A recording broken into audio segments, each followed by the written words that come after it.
Assalamualaikum warahmatullahi wabarakatuh. Izin memperkenalkan diri. Nama saya Sri Sukaisi, NPM 2021030364. Kelas G Hukum Ekonomi Syariah. Baik, di sini saya akan menjelaskan tentang hukum acara pidana. Mata kuliah Hukum Acara Pidana dari Bapak Idrus. Nah, di sini saya akan menjelaskan bab 1 penyelenggaraan peradilan pidana. Penyelenggaraan peradilan pidana sebagai upaya penegakan hukum pidana adalah suatu proses-proses hukum yang melibatkan berbagai komponen atau faktor-faktor yang dapat mewarnai sekaligus berperan dan menentukan proses-proses hukum itu.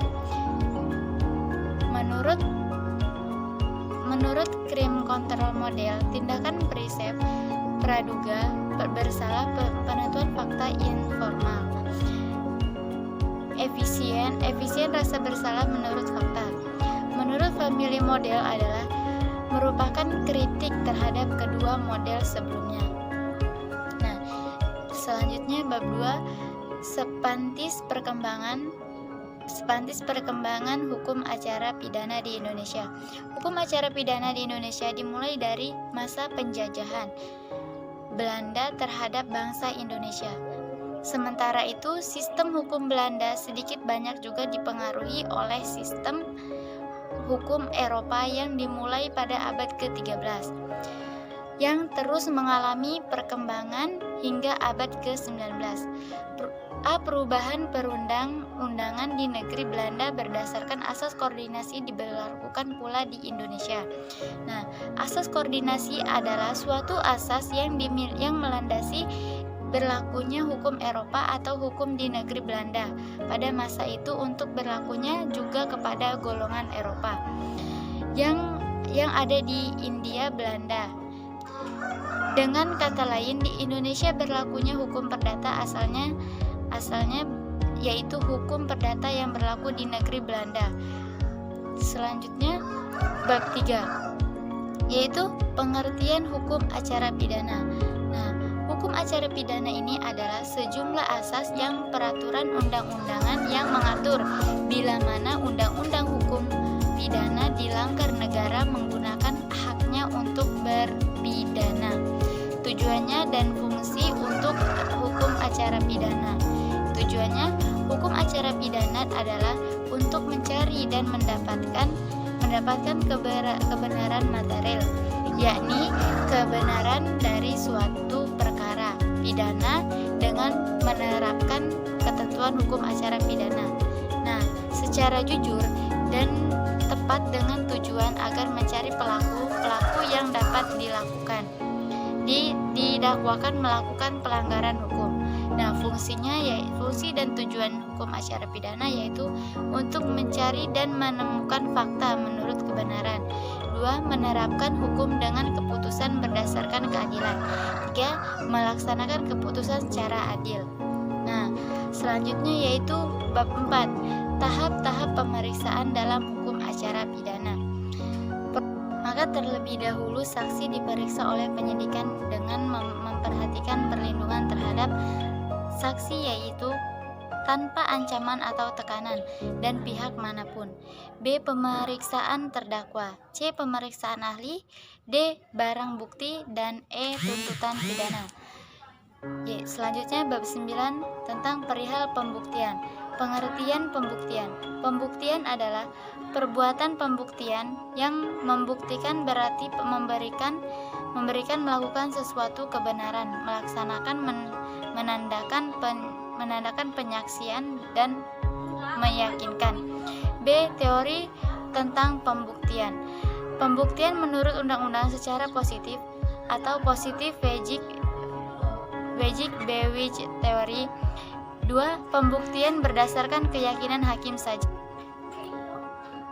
Di tingkat penyelidikan, maka terlebih dahulu saksi diperiksa oleh penyidik dengan memperhatikan perlindungan terhadap saksi yaitu tanpa ancaman atau tekanan dari pihak manapun. B. Pemeriksaan terdakwa. C. Pemeriksaan ahli. D. Barang bukti. E. Tuntutan pidana. Bab 9 Bab 9. Perihal pembuktian. Pengertian pembuktian. Pembuktian adalah perbuatan membuktikan. Pembuktian berarti memberikan atau memperlihatkan bukti, melakukan sesuatu kebenaran, melaksanakan, menandakan, penyaksian, dan meyakinkan. B. Teori tentang pembuktian. 1. Pembuktian menurut undang-undang secara positif. 2. Pembuktian berdasarkan keyakinan hakim saja. 3. Pembuktian berdasarkan keyakinan hakim secara logis. 4. Pembuktian berdasarkan undang-undang secara negatif. C. Pembuktian menurut undang-undang secara negatif adalah sistem pembuktian gabungan dari sistem pembuktian menurut undang-undang secara positif dan sistem pembuktian menurut keyakinan hakim.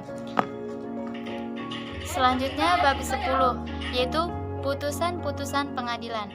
Putusan pengadilan menurut pasal 1 butir 11 Kitab Undang-Undang Hukum Acara Pidana adalah pernyataan hakim yang diucapkan dalam sidang pengadilan terbuka yang dapat berupa pemidanaan atau bebas atau lepas dari segala tuntutan hukum dalam serta menurut cara diatur dalam undang-undang ini.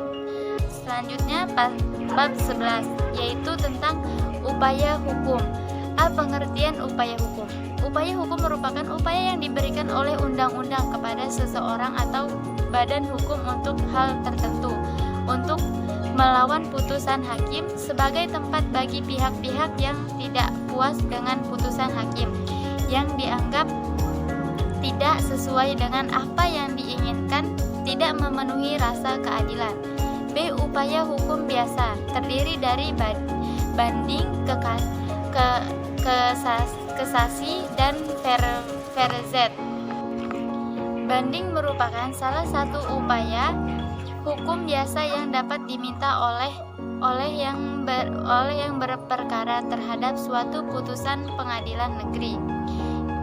C. Upaya hukum luar biasa, yaitu perlawanan yang diajukan oleh pihak ketiga terhadap putusan yang merugikan pihaknya. Perlawanan diajukan kepada hakim yang menunjukkan putusan yang dilawan itu dengan menggugat para pihak yang bersangkutan dengan cara bias.